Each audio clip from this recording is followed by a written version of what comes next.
Let's take a big, beautiful breath in the nose. Pull in a little more air. Hold that, and then out through the mouth, full exhale.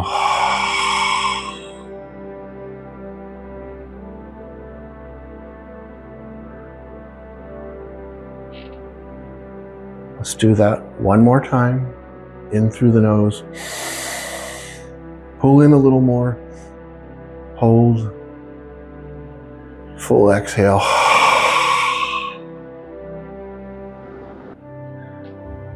And then one more time. Final time. In through the nose. Pull in a little more. A little more. Hold it. Let go of everything.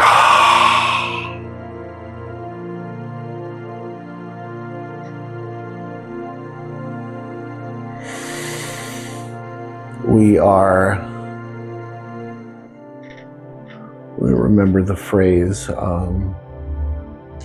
we're stimulating or activating our body's natural relaxation response. Is that close? Is that what it was? Okay, that's the science of it.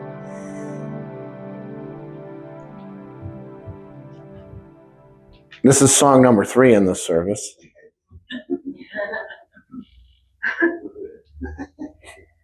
It's got a rhythm to it. So, I want to ask a question. Do you believe in God? Yes? Yes. Why? Experience. Yeah. What? Knowing. It's a decision. You know what decision means? It's a Latin word, decise. It means essentially to take something and cut or tear it into pieces and then pick part of it.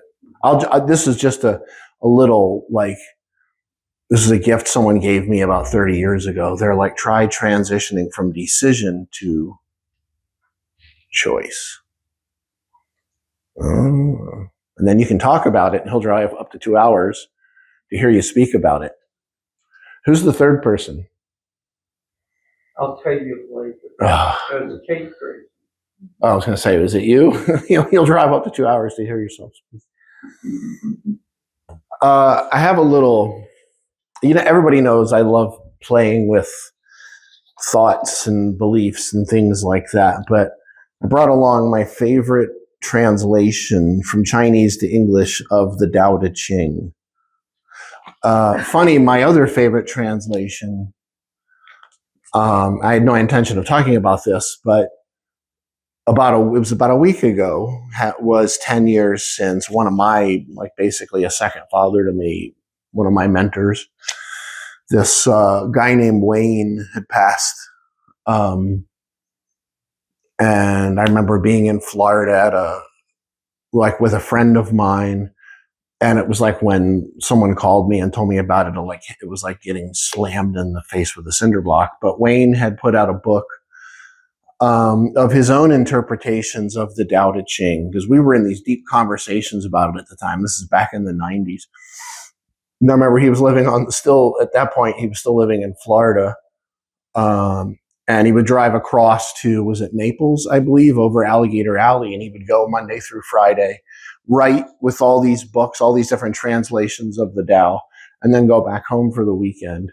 Did that for like a month to write the book. But I was so floored by, he's not a translator. It's Wayne Dyer I'm talking about. He's not a translator. He was not like a linguist or anything like that.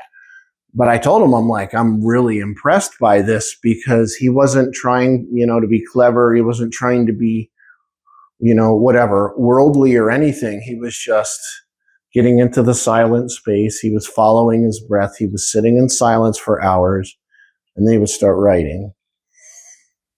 And he had all these different translations, and I really felt his was always really good, because I have lots of translations of the Tao Te Ching. And it's funny, people say to me, we'll get to that, but they'll be like, well, do you believe in God? And I'm like, well, What do you mean by that? Which one are you talking about by chance? Which God are you talking about? Which version? Is it yesterday's version, today's version, etc.? But the other thing that would also come up is people would say to me, are you a Christian? And I'm like, okay, you're going to have to explain to me what that means. What does that mean, a Christian? And I say this with all the love in my heart. I'm pretty sure that if Yeshua were to walk into many places, especially here in the West, that have his name all over the place, and he would, be very dark, looking kind of like Osama bin Laden with a little Desmond Tutu thrown in for extra depth. His hair would be curly. His feet would be filthy. He'd be out of old tattered clothes. And I'm pretty sure he'd probably be one of the first ones they'd grab around the ankles and drag out in the street.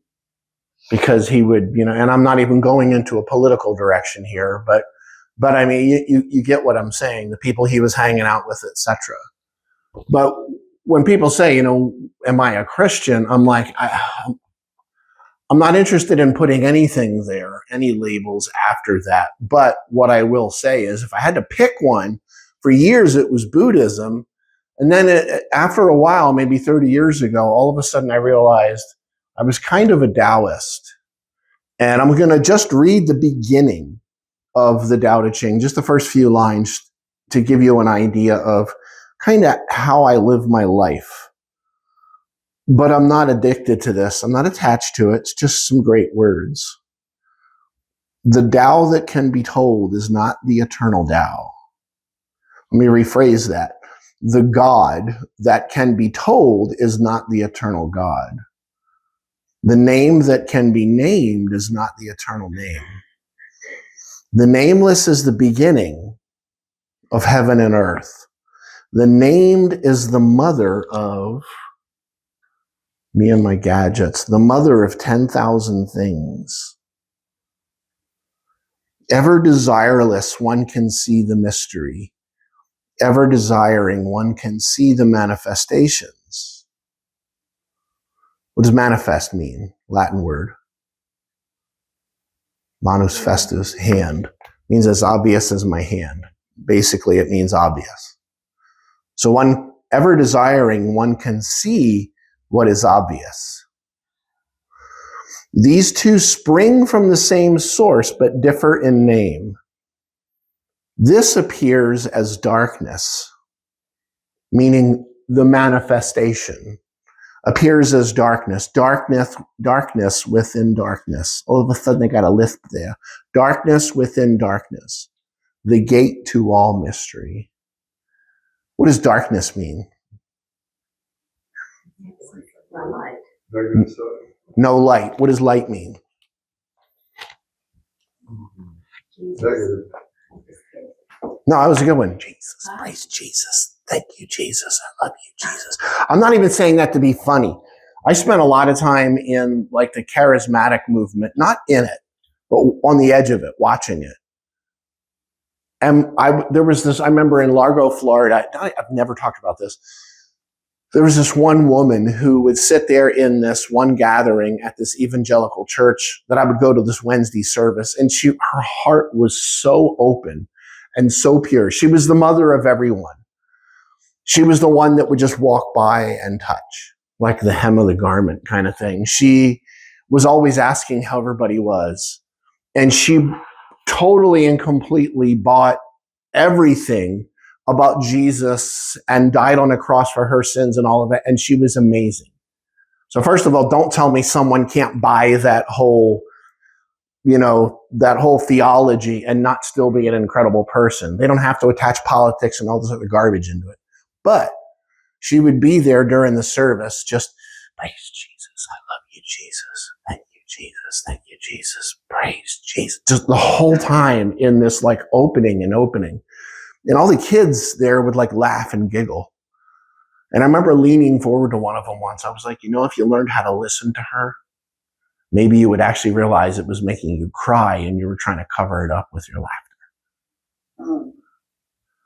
And I was like, I'm like, this is the woman that's tending for this place, that's caring for this place, and you're kind of making fun of her. I learned a lot about positioning at that point. But, it's funny, like I get people asking me all the time, do you believe in God? Do you, and Don, I've known Don for quite a while. I've known Bill for quite a while, actually quite a few of you in here. And I kind of like, maybe it's because I'm from New Jersey. I was telling Don on the way here, our friend John Gorka, he's got a song called I'm From New Jersey, and the last line says, if the world ended today, I would adjust. I'm like, well, got to make an adjustment. But there's a certain cat and mouse-ness of the way I was raised. You kind of like taunting people. Sort of a Frank Zappa quality, although everybody that hears that name, they're like, whoa, way outside the realm of what we should be talking about. But Zappa was so hyper intelligent, so like uber beyond, genius, that almost any interview he ever did was like a cat and mouse thing of him being asked questions that these people didn't even know what they were talking about, etc. I can say this kind of thing because one of my dearest friends played guitar with him for years, but I got this interesting, I've had an email that came in on, it's a Facebook message. It came in on October 10th, 2016. So it's in my box. It's the only one in my other folder because I go in there and try to clear it. And it's an interesting one. It says, may I ask you a question? Who is the God you are serving? But he didn't capitalize God. Faux pas. Can't do that. Who is the God you are serving? Like I work at a restaurant or something. I'm going to pass this around because I've just had it sitting there. You're not going to see anything magical in it. It's this kind of fresco looking Yeshua face. You click on his profile, it's all these pictures of Adam Brody, who's a young, I guess he's in his 30s now, Jewish actor. Obviously not him. I know who the guy is because he used to comment on my YouTube, Rocco, Erico's YouTube, all these other people, my friend Christopher. And then one day I started to realize who he was, and I started writing things on their YouTube channels saying, watch out for this guy. He's kind of a nut. And then all of a sudden I got a thing from Google saying somebody was trying to hack into my Google account, which was fun because back then in 2016, actually it was before that, it was 2015, you would get this message from the Internet Crime Data Unit. And they would tell you the exact IP address of the computer. They would tell you exactly what operating system they were using. And you could plug that in at the FBI website and it would show you exactly where they were. And knowing this, I'm just going to say Christopher, although on there was it Yehoshua Berkowitz? I believe it is. If you'll see the Hebrew on there, that's the name if you don't speak Hebrew. But funny enough, I figured out exactly where he was. He lived in an apartment. I think it was in Reston, Virginia, with his mommy and his sister. And then I started putting that stuff on Rocco's channel. I'm like, do I have an okay with Rocco's? Like, go at it, have fun. So, and all of a sudden he starts removing all of these toxic comments he was putting on all these different channels and stuff. And my thought for me was like, it wasn't really about the question, what God am I serving? That kind of came later. It was like, would someone that does something like that be a person that you thought had the keys to the kingdom? That are going to kind of get so offended by you trying to protect what your work is that he's going to go and try to hack into your Google and get a hold of your Zion, your sort of transmission system. And, it's like, no, I don't think so. So we're going to kind of just look at a couple of things that I have fun here with this. You can't serve what? You cannot serve both God. and mammon. So let's go back to the beginning. I said, why? Why do you believe in God? Let's look at it a different way.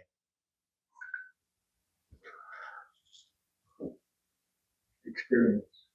Wait, we're going to look at it a different way in that, what does that mean? What do you mean by God? Are we capitalizing it?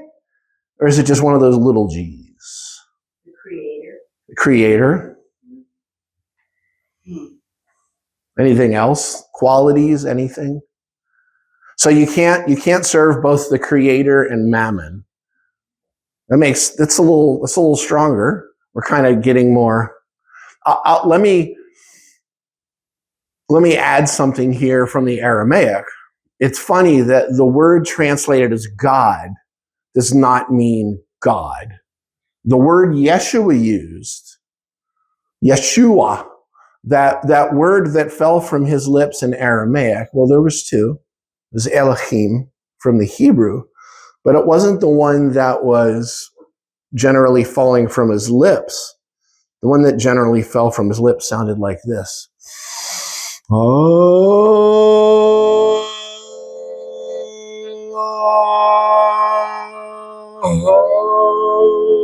Allah. As a matter of fact, it's Allah. Oh, aren't we supposed to fight the people that say Allah? Hello, McFly.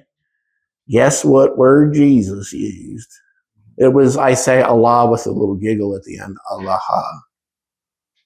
Allah.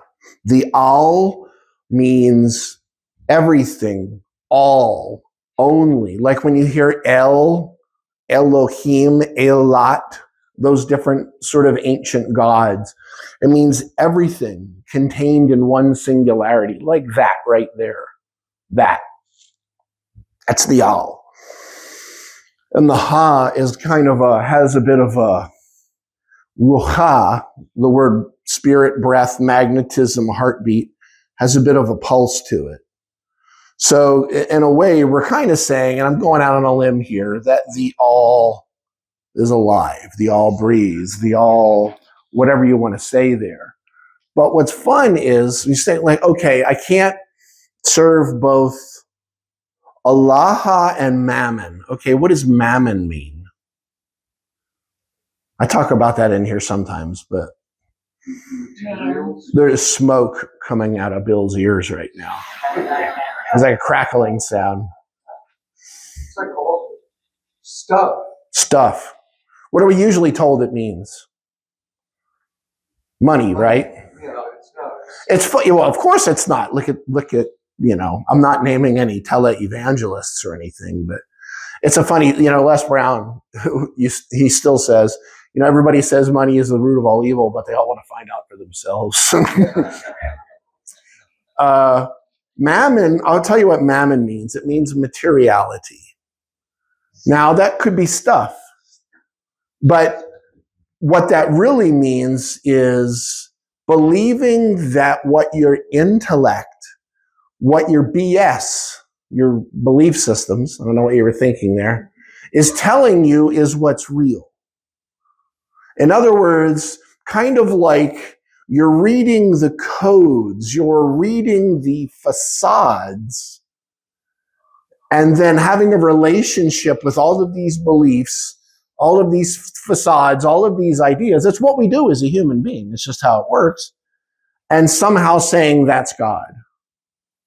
So, peace, love, all these different things, it's obvious when we're in those kinds of states of being that we feel good, right? And add another O, we feel God. God, or the word good comes from the Germanic Gud, G-U with two dots and a D. And it basically means this is, in my perception, better than that. But what if what he was really saying wasn't you can't serve God and stuff? What he was actually saying is you can't serve God and the codes of your reception system, meaning your beliefs. Meaning, let's look at some things actually. It's funny because, in what is it? I have it written down here. John 10:34, he was referring to Psalm 82:6. Anybody know what that one is? He said, is it not written in your law that I said that you are gods? Now, what if I told you that phrase, you are gods, dalaha antun, is not plural.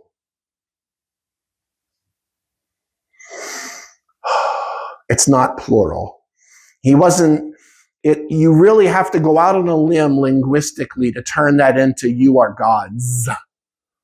It wasn't you all are gods as in multitudes of God. Antun means basically one thing, you are this. And what are you? You are Allah. Not you are gods, but is it not written in your law from the Psalms that you are God? Yeah. You're not supposed to talk about that, are you?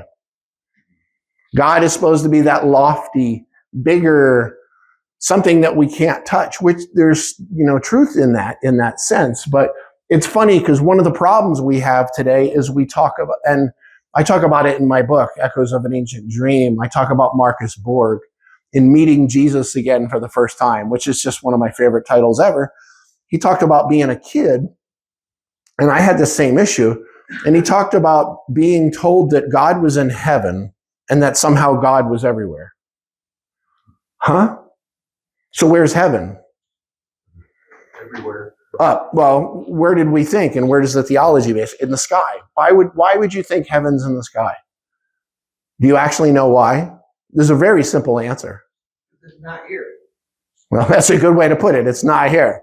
I ain't holding it in my hand, so it's got to be somewhere else. Well, it's funny. The reason that we think it's in the sky is because it's the same word in Aramaic. It's actually our 14-year-old daughter's name, Shemaiah.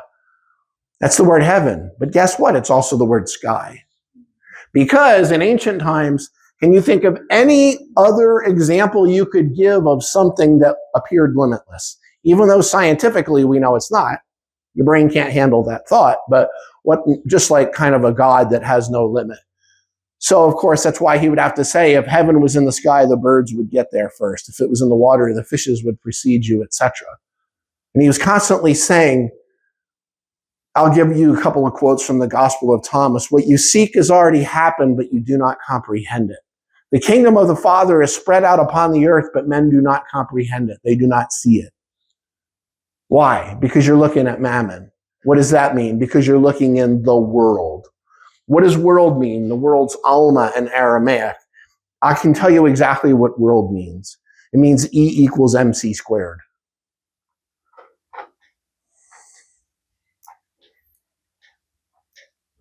Einstein nailed the word world, and they're still trying to pick holes in it.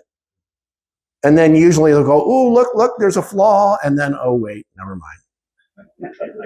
That's kind of the way it's been for decades since he said that. It's that time-space continuum. It's what's manifest. What does manifest mean? Obvious. So when someone comes up to me and they say, do you believe in God? It's obvious to them what God means. It's not obvious to me. Or they'll say, are you a Christian? And I'm like, well, which denomination were you referring to? And which of the belief systems within each church or denomination, which person, because you have to point at each person as their own little religion.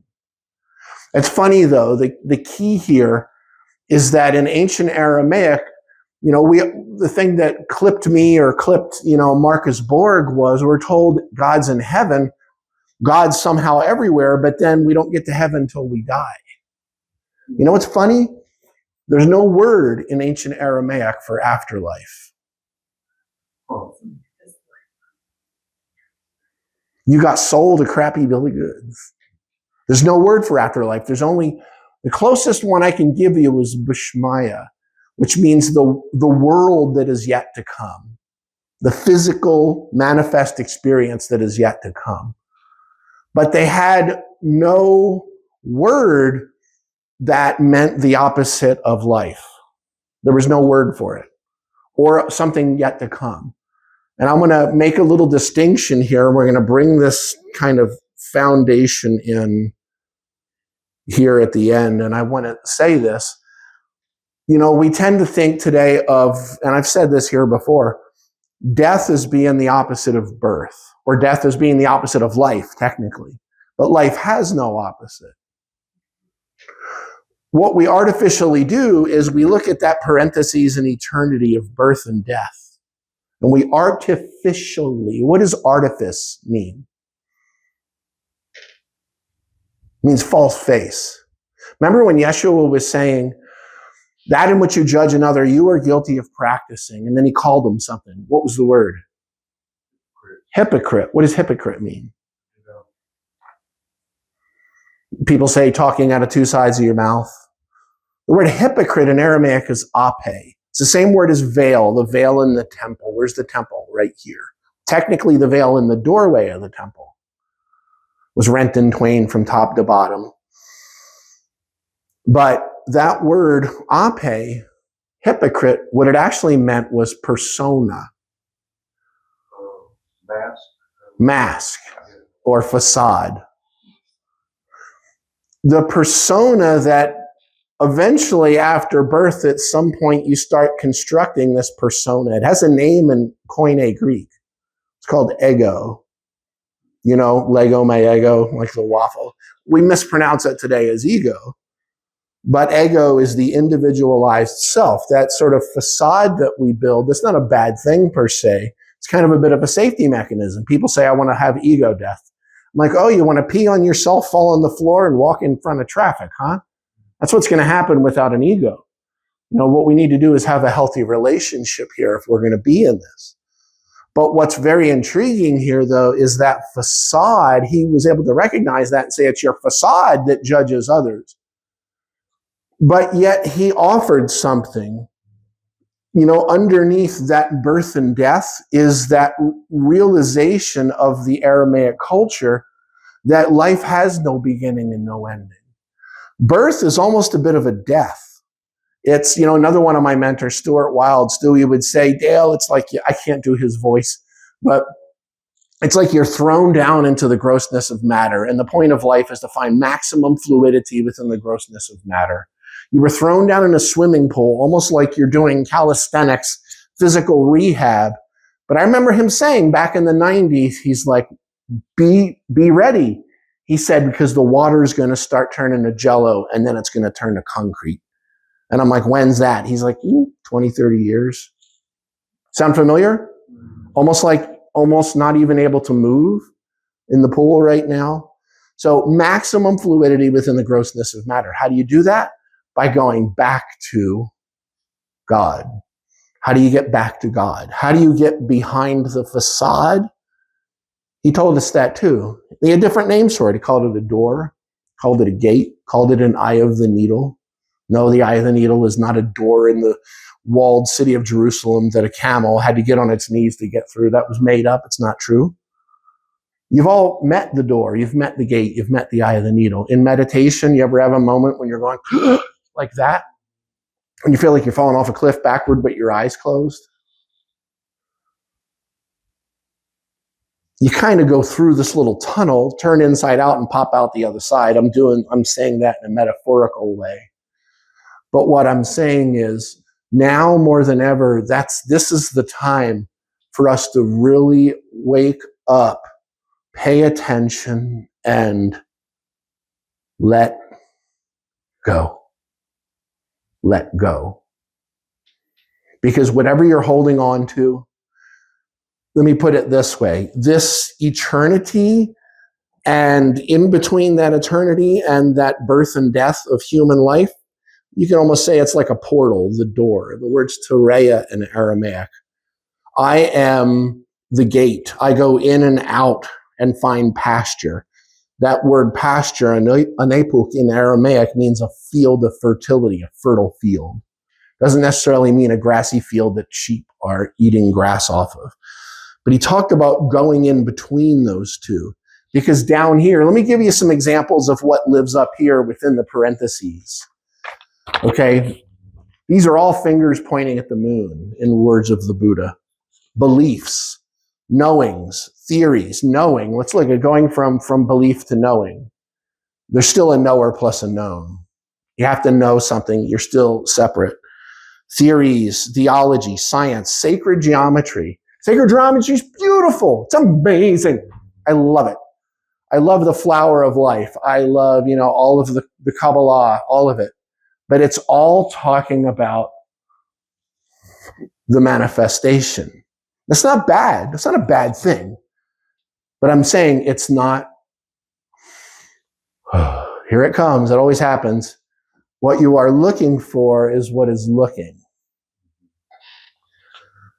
Sacred geometry, all religions, including Christianity, Islam, Judaism, Satanism, atheism. I've been a vegetarian for 37 years or something. I had periods of veganism, but I wasn't one of those kinds of vegans. I see all the eye rolls. Kind of like the atheists. I don't believe in Jesus. I'm an atheist. But what does that mean? Well, I don't believe that there is an all-knowing God that is giving us lessons through a divine book. I'm like, that's not what atheism means. You know what's a funny thing? I've never met an atheist that knew what it meant. I've met lots of agnostics who thought they were atheists. And yet all they're doing is they took the Christian coin, they flipped it to the other side and said, I'm going to hold this side up instead because I'm smarter. It's funny. But anyway, gods, the idea of gods, the pantheon of gods, they're all great qualities. Even the idea of a God. Because trust me, if you came into the presence of the absolute, you wouldn't exist. You couldn't exist because you're not separate. But the beauty of manifestation, the beauty of us living in 3D, in 4D, and 5D, in this all this, the portals are opening and this thing's clashing into that, and we've got Stargate, all this sort of stuff you see, a lot of smiles in the room. And I'm not saying there's not some truth in that. But unfortunately, all you're doing is playing with one more false god that's in the manifestation rather than the absolute. How do you find the absolute? Just shut up. You can't not be it. Except here. Because there's no other game in town, including for the atheists that hate God. That's what they're made of. It's kind of like being a racist. I'm like, you realize you're breathing in what they exhale, what they, other things that happen. You realize that you can't be separate. You do realize that all DNA goes back to the middle of Central Africa, yes? Hello, McFly? What does it mean when you're a racist? You tell me you hate yourself? It's kind of like when they did analyze bits of Hitler's DNA from the bunker that he supposedly died and burned to death in, and then realized, oh, look at that. Hitler was Jewish. Oops. And I'm not getting political, but I will say, do some research about the people, getting genocided out of Gaza. Look at their DNA and how pure it is to the Jewish DNA bloodline versus the ones that are pushing them out, which are actually corrupted by European ancestry. Let's see who's more pure there. And I'm not grabbing one side or the other. That's another trap. It's another trap. But what I'm saying is it's the taking of sides that's the problem. Because that's how we get stuck in that flip between I'm awake, I'm asleep. I feel great, I feel crappy. At any point and any time, all you have to do is go, I'm going to end with this little piece. This is from Coleman Barks in a piece about Rumi. Coleman, of course, he just lives a few hours south of here. Frazzled dude. He's a cool guy to hang out with. But, he made Rumi, he and Robert Bly, one of my other mentors, made Rumi the biggest selling poet on the planet. But excuse me, he's Islamic. So just let this in. A doorway to eternity opened, and in one pure, outrageous act of faith, Rumi dove through. In an instant of mystical annihilation, fire met fire, ocean, ocean. And Rumi fell into pure being. Later, he would say, what I once thought of as God, I met today as a human being. You want to meet that one? Look in the mirror. But understand that what you're looking for is what is looking. It's not what's reflecting in the mirror that's God. That's just the reflection. That's the facade. What's looking is what you're looking for.